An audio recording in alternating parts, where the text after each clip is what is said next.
Office میں اور ابھی سب نے پارلیمنٹری پارٹی میٹنگ میں آنا ہے.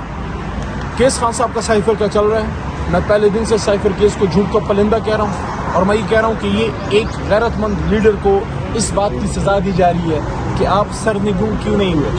آپ نے اپنا سر کیوں نہیں جھکایا, آپ نے کیوں قوم کو اعتماد میں لیا, قوم کو بین الاقوامی مداخلت اور سازش سے کیوں آگاہ کیا, اور اس روایت کو کیوں برقرار نہیں رکھا کہ بہت سی ایسی چیزیں ہمارے سابق وزراء اعظم کے سامنے آتی ہیں لیکن وہ کسی خاص قسم کی کمپرومائز سچویشن میں آ جاتے ہیں, قوم کو اعتماد میں نہیں لیتے کیونکہ ان کو لگتا یہ ہے کہ کرسی شاید بین الاقوامی آقا ان کو دیتا ہے, حالانکہ کرسی اللہ دیتا ہے اور اس کی حفاظت اللہ کرتا ہے. اگر کرسی میں اور اقتدار میں عزت ہوتی تو آج بہت سے لوگ جن ایوانوں میں کرسیوں پر بیٹھے ہیں ان کے پاس عزت ہوتی, لیکن اللہ نے عزت کدھر رکھی ہے؟ اللہ نے عزت رکھی ہے اس میں کہ جو شخص اللہ کی راہ میں کھڑا ہوتا ہے, جو اپنی ضمیر کی عدالت میں سفرو ہوتا ہے, عزت اسی کے پیروں کی جو ہے وہ ایک خاک بنتی ہے, کیونکہ عزت اللہ تعالیٰ دیتا ہے. تو جو اللہ کے راستے پہ چلے گا عزت اس کے پاس آئے گی. تو عزت اس وقت اڈیالہ کے ایک قیدی کے پاس ہے, اللہ نے اس کو سفرو کیا ہے کیونکہ وہ قوم کے لیے کھڑا ہے. عمران خان کا کوئی ذاتی لڑائی تو نہیں تھی امریکہ سے, عمران خان کا کوئی بنی گالہ کا کوئی 5 مرلے زمین تو کسی نے نہیں دبائی تھی امریکہ میں, جو وہ وائٹ ہاؤس کے اور ان کے اور میسج کیا تھا, لڑائی کا میسج نہیں ہے. ہم کوئی لڑائی بڑھائی والے اور کوئی ہم غیر مہذب یا کوئی جذباتی لوگ نہیں ہیں, ہم ہر ملک سے دوستانہ تعلق چاہتے ہیں, امریکہ سے بھی. لیکن میسج عمران خان صاحب کا یہ تھا کہ میں نہ نواز شریف ہوں نہ میں آصف زرداری ہوں, میں عمران خان ہوں, میں دوستی کا ہاتھ بڑھاؤں گا لیکن ہاتھ میرا اس طرح آئے گا, نیچے سے نہیں آئے گا, غلامی کا نہیں ہوگا, سر جھکا کے نہیں ملوں گا, سر اٹھا کے ملوں گا اور آنکھوں میں آنکھیں ڈال کے بات کروں گا. یہ چیز شاید آقا کو پسند نہیں آئی, اور جب یہاں سے ایبسولوٹلی ناٹ کی بات آئی تو ان کو ہمیشہ ایبسولوٹلی یس سنا تھا, بلکہ انہوں نے تو دونوں ہاتھوں سے سلام دیکھے تھے ہمارے ارباب اقتدار کے, جب عمران خان صاحب نے بین الاقوامی آقا کو نو کہا, اور جب وہاں امریکہ میں جا کے حکومت رسول کی جنگ لڑی, اور جب دنیا کے سامنے اسرائیل کے خلاف فلسطین کا مقدمہ رکھا, تو پھر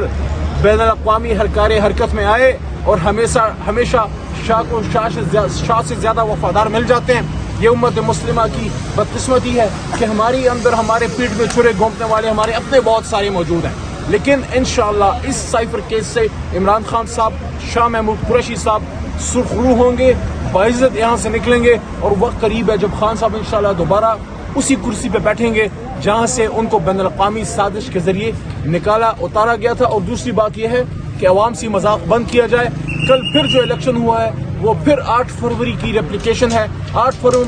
فروری میں فارم 47 سے مارا گیا, اور پھر کل والے الیکشن میں جیلی ووٹوں سے اور بیلٹ بکسوں کو اوور سٹف کر کے اور ٹھپوں پہ ٹھپے لگا کے کہ خواتین آروز بیچاری اور خواتین پریزائڈنگ افسران بیچاریاں وہ وہاں پہ بیٹھی ہیں, اور پتہ نہیں کچھ لوگ آ کے ٹھپوں پہ ٹھپے لگا رہے ہیں. اور بھائی یہ کیا کر رہے ہو؟ یہ گجرات اور پنجاب کے مختلف علاقے, کیا یہ پاکستان کا حصہ نہیں ہے؟ کیا پنجاب میں کوئی اور طرف سے چاند نکلتا ہے, کوئی اور طرف سے سورج نکلتا ہے؟ کیوں آپ پنجاب کے عوام کی مرضی کے خلاف ان پہ فیصلے ٹھوستے ہیں؟ اگر الیکشن کا مطلب یہ ہے کہ جمہور کے